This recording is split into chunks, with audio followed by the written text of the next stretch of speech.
Hi, everyone, and welcome to the In the Shoes of podcast, where I make it my goal to see life as much as possible from someone else's point of view. Just like we all have a unique heartbeat, every single one of us sees life only from our own perspectives. Think about it. Can you see and process life exactly as Elon Musk sees and processes life? The answer is you can't, and it applies to every living conscious being here on this pale blue dot.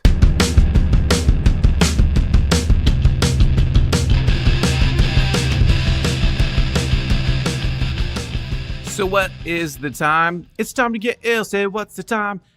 Actually, no, I'm not going to quote Beastie Boys songs anymore. Not in this episode, anyway. It's time to talk about sex, baby. But more than just sex, we're going to talk about sexual repression, taboos, and just a whole bunch of interesting stuff with my guest in episode 17, Sarrah Rose. And I'm going to mention it a couple times in the episode, but it's tantricactivation.com is where you can go and find out more about her. But anyway, let's check out the interview first, and then I'll have some show notes available for you to check out on the website and all that. Enjoy.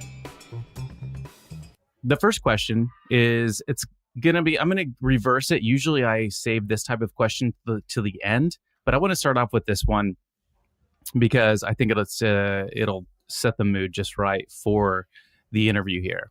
So okay. I want to imagine that, and this is maybe takes place in probably not the near too far into the future, but there's a humanoid that was developed. But this humanoid is fully advanced and has all the capabilities of the human.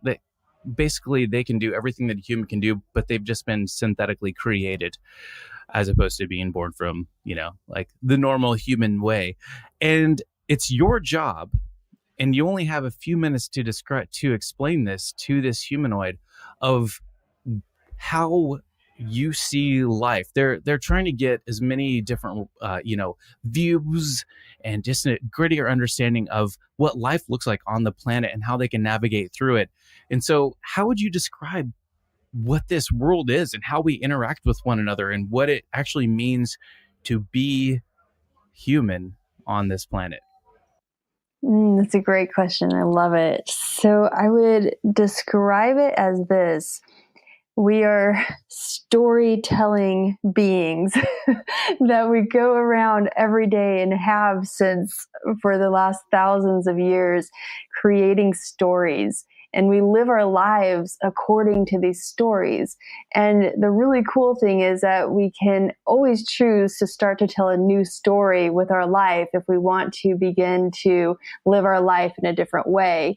And the really disempowering thing about that is when we don't know that it's a story that we're living, we can sometimes get stuck in it and feel like we're trapped. And so that's how we communicate. We communicate through our stories. We see each other through our stories. And that's where we live our lives from every day. Cool. And do you think that sometimes we tell stories that are almost like we're living a false kind of story? If that makes sense? Absolutely. I mean, I don't know if necessarily false is the right way, because I think these stories that we tell ourselves personally and the collective stories that we live as a species and as society, they're actually very, very powerful. So I don't know there's necessarily anything false about it. But it's just cool that they can be shifted and changed and altered when that's really what we desire. Of course. So when you talk about these stories, and I have a number, I love this. I love this thread of thought with regard to it being stories. And that's how life is really, seeing life through the lens of actually stories. And with that line of thought, then, do you think that actual reality, like things as they are, and stripping away the stories or whatever is that, whatever lens we use to see life, does that look fundamentally different from the various stories that we collectively say or tell one another, or even on a personal level? Is there a big difference there? I believe so. I think without the stories, really what we have is our biology and the biology of the earth. And so we already have that. Obviously, we all have that. The earth has that. But then we layer on to that so many other dynamics. And without all of it, really what we have is matter and what's here and now, and there's energy surrounding in it all, but without the stories, there's a lot more presence, I think, a lot of the time, of just being in the moment. Sure, like a bird in nature, just right there in the moment. There is no really story or future or past. It's just that reality right there as it exists, right? Absolutely. So let's and before I go any further, I let me introduce you to our listeners here. This is Sarrah Rose, and it is two R's. Yeah. Sarrah. And before even we go further too, do you have a website or anything like that you'd like to give a shout out for? I do. My website is tantricactivation.com. And that is TANTRIC and then activation.com. Very cool. I also still need to check that out myself, but to be honest with you, I've held off because I want this to be a road of discovery for myself too. So I've just held off on even doing it. It's probably the antithesis of what I should be doing. I should research more, but I'm like, no, I just want to be pleasantly surprised here. So cool. I think I'm going to launch to, I want to but staying with the story, thread here. What is your story? If you could encapsulate it in, of course it's going to be complex and you could probably go on for a long time, but if you could encapsulate your story within, I don't know, 2 to 5 minutes. I think my story is the human story, right? We all have the story of the ups and the downs, the trials, the tribulations, the highs, the lows. And my story has all of that as well. And, it's an amazing story. I grew up in a very conservative Christian household and church religion, and didn't really know anything outside of that world really even until high school. And then after high school, I knew there was so much more to the world that I wanted to experience.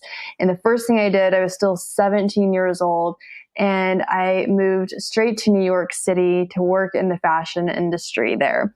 And I went there, and I went from this very, very homogenous type of society and upbringing to extremely diverse Manhattan. And so I like to say that I was raised in Arizona, where I grew up, but I actually grew up in New York City, and I grew up pretty much overnight, and I loved it. I absolutely loved every minute of it. The stimulation, just the sights, the sounds, the culture, the people, all of the different ethnicities that I was meeting, and it all challenged everything that I had been raised with, and it really expanded my mind to how much possibility there is on the planet. And I've carried that with me throughout my life. Like, since then, I haven't stopped expanding and learning and meeting new and different people and trying new and different things. And so I guess all of that has brought me to this place where I am now, being a sexual empowerment coach, where sexuality is an area of our society that is still extremely taboo, and it's very, very repressed, and there's so much hurt and shame and guilt around it, and anger around our sexuality. And so because of all that, I just feel like I can offer people a lot with the tools that I have to really help heal and to move humanity forward. And what do you think are some of the reasons for some of the sexual taboos, especially because I I've seen it too, especially in probably American culture and other cultures as well, and some more conservative or restricted, I guess, in other cultures, and in some cultures much more liberal and accepting. So where do you think it stems from, this, I guess, Puritan or conservative, maybe even you're probably talking about something, leaving a little bit more where it's just complete repression, right?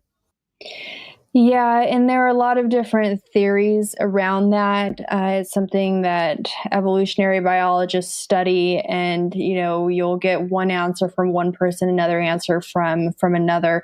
So it's hard to exactly pinpoint everything. I have done a lot of study around it, though, but it seems that repression of sexuality comes from the onset of the patriarchy. And when I say patriarchy, I always want to make this clear to people that patriarchy does not mean man. Men are not patriarchal. Some men are, some men are not. Some women are, some women are not. The patriarchy is a system that's in place, that it's laws, it's guidelines, it's ideas that we live by as a culture. And all of us have been affected by it, whether, it's something we believe in or not. And so, about 10,000 years ago, the advent of the agricultural society began, and we went from being a tribal societies to being agricultural. And with that came ownership. Since we no longer shared things anymore as a tribe, and we no longer supported each other as a tribe, things now need to be owned. Property was owned. Food was owned, homes were owned. And so it just changed the way that humans began to view all of life. And women and children became part of what was owned in that process. And so, it's a very complex story of human history, and nothing happens overnight. We definitely evolved in different ways to get to this place, but it seems like there's a pretty good consensus that that's where it began.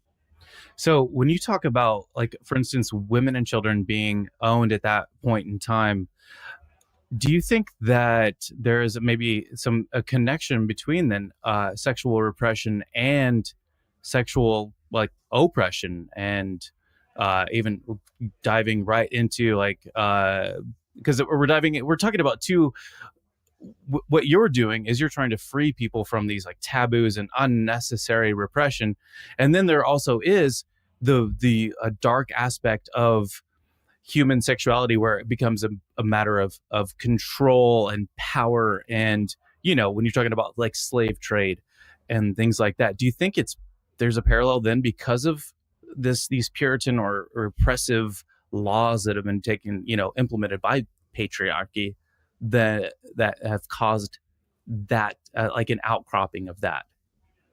Right. So once we became more of an agricultural society, things began to develop. So, like, that's where we'll see the onset of sexually transmitted diseases. And so some people say, like, that's one reason that monogamy became prevalent, because it was necessary for us to be monogamous in order to not, spread diseases. Because, and it wasn't just STDs, but so many diseases became more prevalent once we were being an agricultural society. But then other things will say, it's because of the ownership component. But either way, monogamy was not, like, the standard in tribal societies. And so, like, some tribes may have practiced monogamy, some may have been, polyamorous. And so what happened was, with that shift, we all had to become the same. And it really repressed a lot of people. So while some people, it may feel natural and normal and good for them to be in a monogamous relationship, for many, many others, it did not. And their sexuality began to be controlled. And when you try and control anything, it doesn't usually work very well. Right. What's being controlled typically resists and becomes angry. And when you're not able to express freely, then what's happened with sexuality, what we see is it's just become very twisted and perverted in so many ways. And so that's my belief, is like, that's why we see things such as the sex trade and, the very dark parts of sexuality, is because it is that sexuality that's been so repressed and twisted that it's really just become very perverted. So, yeah, and that's a great explanation too. So do you think, if you could elaborate maybe for the listeners, and I want to get more into, I feel like this is like a big part of your day to day. So I think this is relevant to how you see life. I want to get your opinion on what are some of just people's like people that you work with, even some of their biggest hangups. So what's like some of the like top 1, 2, or 3 things that are just, is it the monogamy versus being polyamorous, or what is it? I think that's a conversation that is more prevalent in the urban societies, so people that tend to have more progressive attitudes about them are having this monogamy versus open or poly relationship type of conversation. That's definitely not the norm across all of society, though. Monogamy is still very much the norm in most places. There's one thing, though, that really stands out is, in particularly with women have been given the option to be sexual or to be accepted by society. So there's a sexual woman has for thousands of years not been accepted by society. And this is something that really affects women today, even though we see there's porn everywhere. There's boobs on billboards. There's, naked people on TV, whatever. Like, sexuality is so in our face. For the women that are in these bodies and living day-to-day lives, they still feel that they have to make that choice. If they come out as owning their sexuality, then they will very likely be shamed by society. And so it's still a really big issue for women. And it's very painful, because at the same time, we're also expected to be sexual. We're expected to be sexual in our relationships and to show up and, want to have sex with our partner and know how to please our partner. And, we're expected to maintain a standard of beauty, and our society equates beauty with sexuality. And so, like, there's so much pressure from different angles, and yet it's still not accepted. Even just going back to the whole, if a woman, is sexually active, all of a sudden she's a slut. But if a man is sexually active, then, oh, he's a player or whatever. And it's these connotations, these societal connotations that are like, what are you talking about? And that sucks to hear that that's actually still a very prevalent thing in today's day and age, because, well, obviously we're all very sexual beings. And, it's, I guess, and maybe is it just you're talking really too about objectification, of women. I guess what is the solution here? What needs to happen so that we actually get more on level playing ground here and stop this kind of madness when it comes to sexuality? Yeah.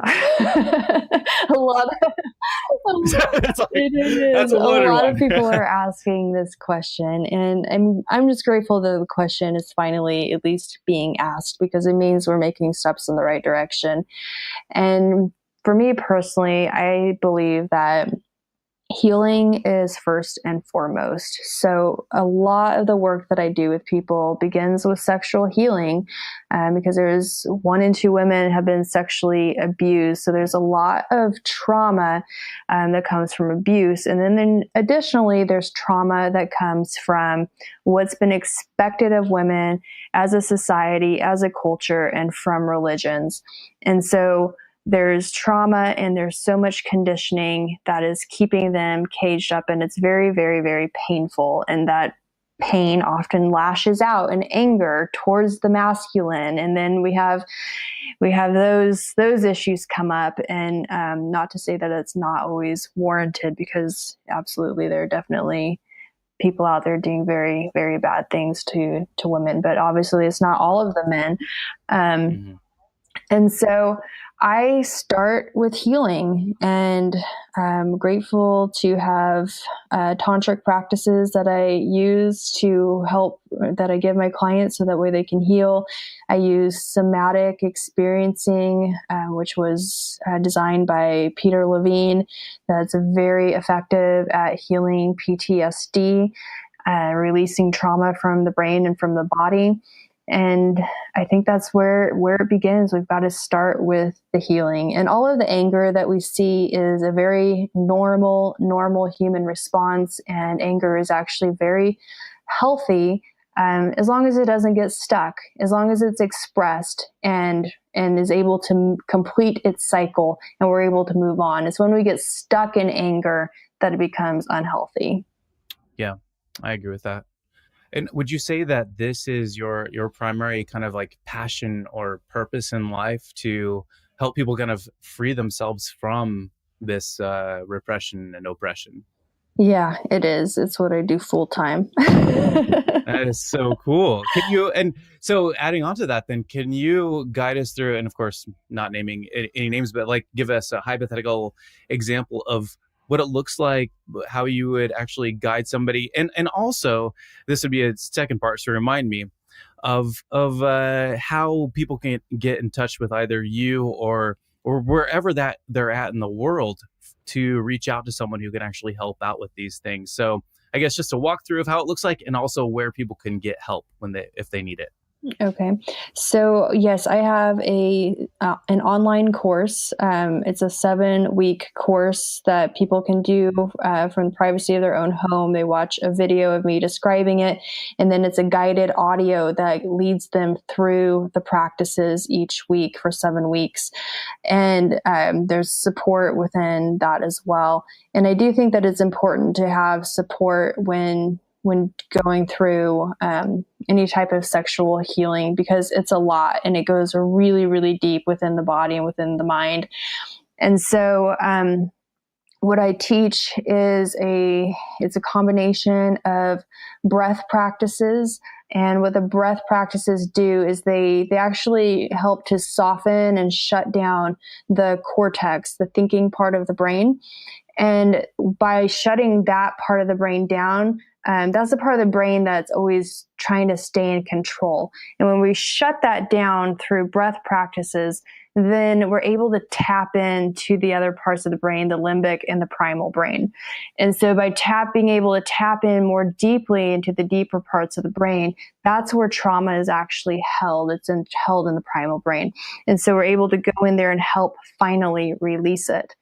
I use techniques that create new neural pathways in the brain. So once the trauma is released, instead of sexuality being tied in with pain, having the neural pathway linking it to pain, we can create new neural pathways in the brain that link it to pleasure instead. So I do that.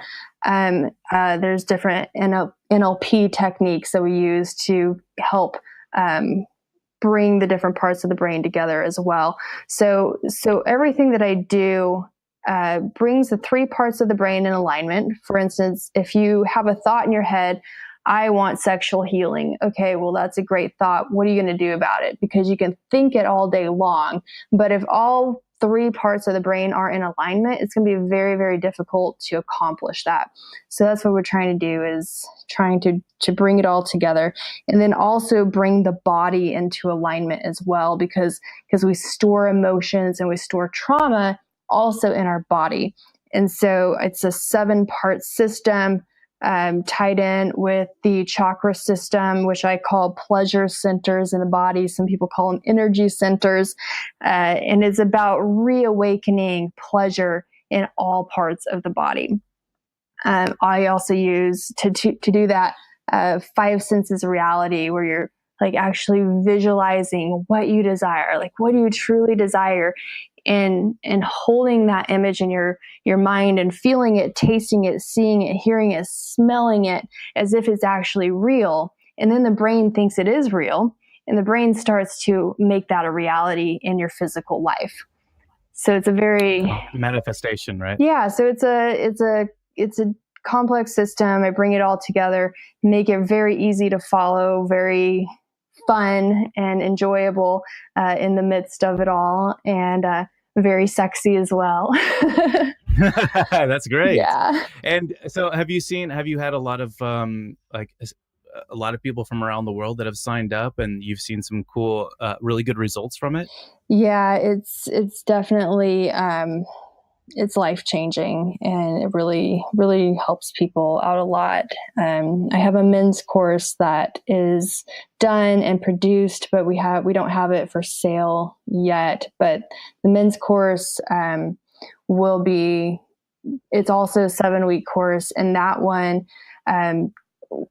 guides men through practices of learning how to really be present with their sexuality and during sexual experiences, of learning the breath techniques, of being able to sound and move their bodies in ways that often men are conditioned to not be able to express themselves. So the men's course is very different than the women's, but I'm very excited about that as well. That sounds super cool. I think a lot of men could probably benefit from that. So yeah, let me know, and I can post something on the website too about that when it's actually released. Cool. That sounds super cool. Yeah. Wow. I could ask a lot of questions about that, but I'll get to some other things I really need to get to. So I want to find out, when did you decide or realize that this is what you needed, or that it was kind of like your purpose? When did you decide that? How did that come about to where it's like, no, I need to do this in this world? Yeah, I think it's hard to pinpoint exactly, but I was a yogi for many years. Like after I had my Christian upbringing, and then I left Christianity, and then I really began practicing yoga, like so many people in the West have done, and went to India and did training there.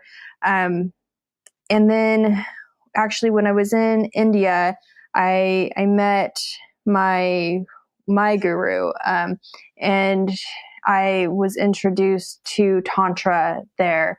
And the classical Tantra that I'm initiated in is much broader than sexuality. But the one thing about Tantra is that it's very much about going into the taboo parts of society and bringing light there, and going into those places where other people are afraid to go. Because most of the time when you do that, you realize like it's actually not that scary in here. You know? Right. Like, and so since sexuality is such a taboo part of our society, and it's where the most healing needs to be done. And by healing this part of us, the biggest change can be had for us as a species.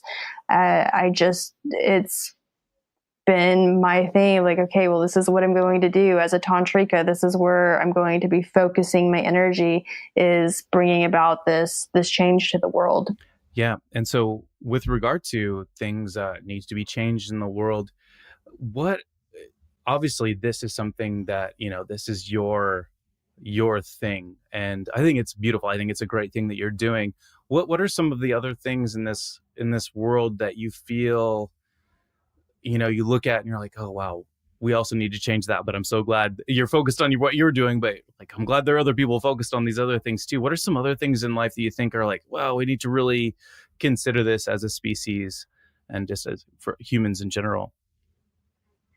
Our water supply first and foremost. I mean, Right. we're not going very far fast without our water situation getting fixed ASAP. So that's the biggest thing. And then food, also the food situation, getting our food cleaned up.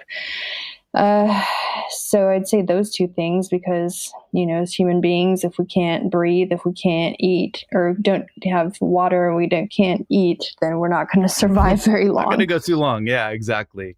Yeah. So on the flip side of that, then what are some of the things that that you're super ridiculously thankful for in life that just bring you, I don't know, complete and utter joy? I love dancing. That's probably my favorite thing. What kind of dancing? Just ecstatic dance, contact improv, any type of dance that just really the body's able to move and express itself and bring life and energy into these amazing vehicles that we're in. Yeah, most definitely. Yeah. Very cool. Yeah. And so I want to touch on just really briefly too, if you can, I want to get, so people understand out there what we're talking about when we're talking about taboos. And I know we touched on a little bit earlier, but I want to make sure that it's clarified. What are some of the main, if you could have a list of like, here are the top 10 taboos that we have here, and even just American culture, what would be some of the top taboos on your list? Okay. Yeah, I would say being actually I've built my course around this, and it actually ties into the 7 deadly sins, and I've modernized it a bit. But for instance, insatiable desires, that is taboo. Like when you see somebody in society that's really going after it and they're like super passionate, there will be the people that are like, hey, that's cool, you go you. And then there's a lot of people that are like, she's just a narcissist, or who does she think she is? Like Yeah. a lot of that, like what a big head, or she, like she's never going to succeed, that type of thing. Of course.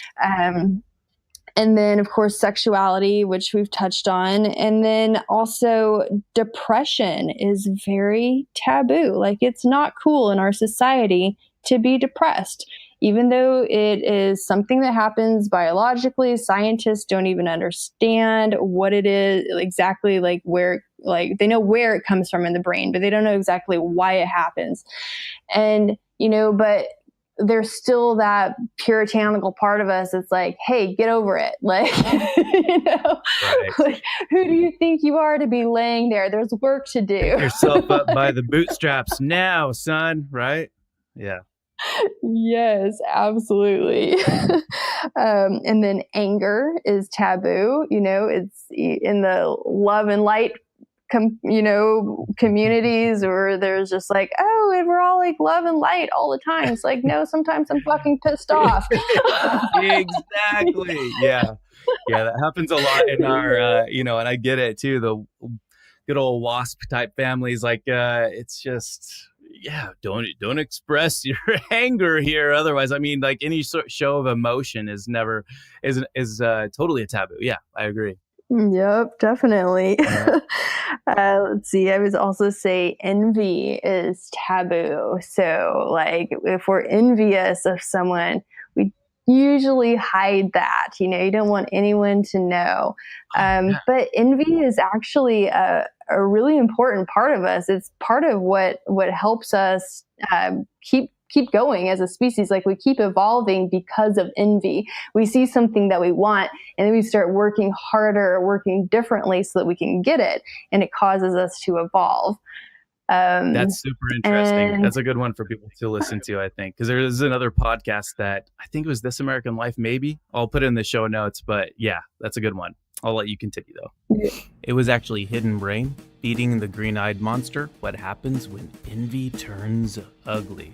It's a great podcast, Hidden Brain. Check it out. Okay, cool. Yeah, I definitely would be interested in checking that out. Okay. And then greed. So I remember like when I was actually writing out the course, I was thinking back to being a little girl and being in church. And I was like, taught like that greed is bad. And so I definitely didn't want to be greedy, but I remembered like getting the catalog in the mail at Christmas time, and I would like see the dolls and like I wanted them so bad, and I didn't want just one. I wanted like my favorite, and then I wanted her to have her friends, and I wanted her to have her dog and her cat and her outfits and blah blah blah. And then I'm like, oh my God, am I being greedy, right? Yep. But then like I go to church and then I'm like being taught that I should desire to go to heaven when I die. And like, but then I'm like, okay, so I really, really, really want to go to heaven, but am I being greedy by like really, really wanting something? Wow. Yeah. like this just isn't fair. There's like no win. I need a win in here somewhere. Yeah, exactly. Yeah. Right. So, and greed is one of those things also biologically that's really is part of our DNA. And like rats have been shown to kill themselves because what it does, like greed triggers a dopamine response in the brain.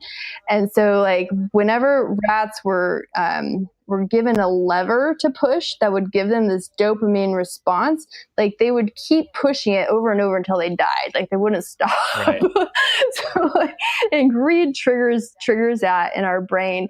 But what we can do with any of this is to be conscious of it. And pride is the last one that I go into. And, pride comes before a fall. There are so many sayings like that.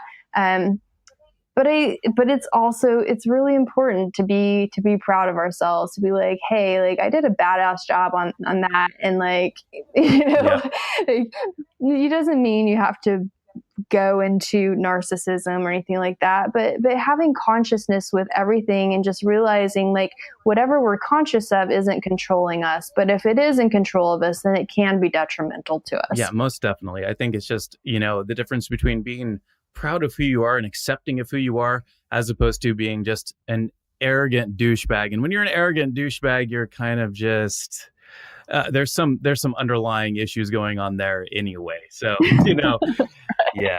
So that's super cool. Well, I won't keep you too long. I do have just one more question then, Sarrah, and this will be more of a pointed question of if you could just describe your own, once again, and you did earlier on, but I want to ask it one more time just to see, to make sure we all understand your perspective on life. And that's a very far-ranging question, I understand, but if you could, put it succinctly, I think it'd be really cool to hear from you, especially considering your line of work and your purpose in life. So one of the mottos that I live life by is say yes to pleasure. And I'm actually in a period right now of 3 months of celibacy where I have said, okay, I am going to still experience pleasure in my life, but sex is not going to be a part of that. And just kind of keeping that out of it. Whereas typically being my motto, say yes to pleasure, like I'm going to follow my desires, whatever they may be.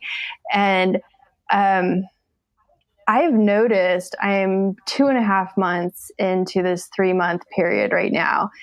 And I've noticed how my life is duller. It's like more dim because I'm not fully saying yes to my desires and saying yes to pleasure at every turn when it's available.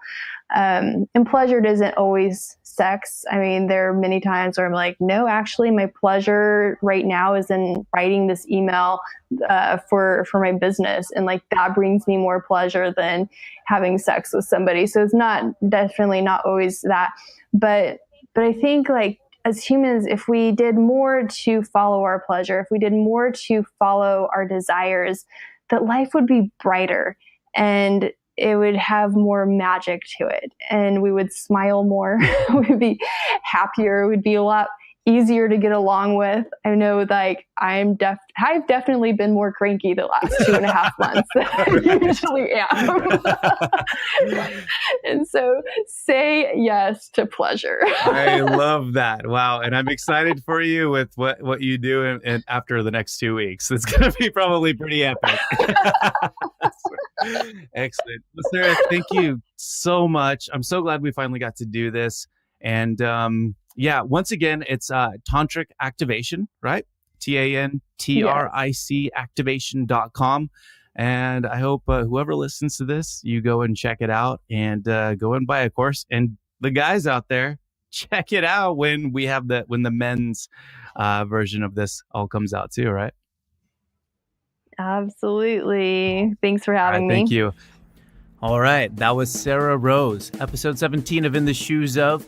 And if you go to intheshoesof.org and click on the show notes, you'll find that Sarrah has hooked us up with a special link with a special gift just for you, my listeners. And yeah, check it out. As always, thanks so much for listening. And let's roll the end tape. I don't think it's called tape, right? The ending of each episode, whatever. You know what I'm saying. All right. See you next week, homies. Hey, thank you so much for checking out this episode of In the Shoes Of.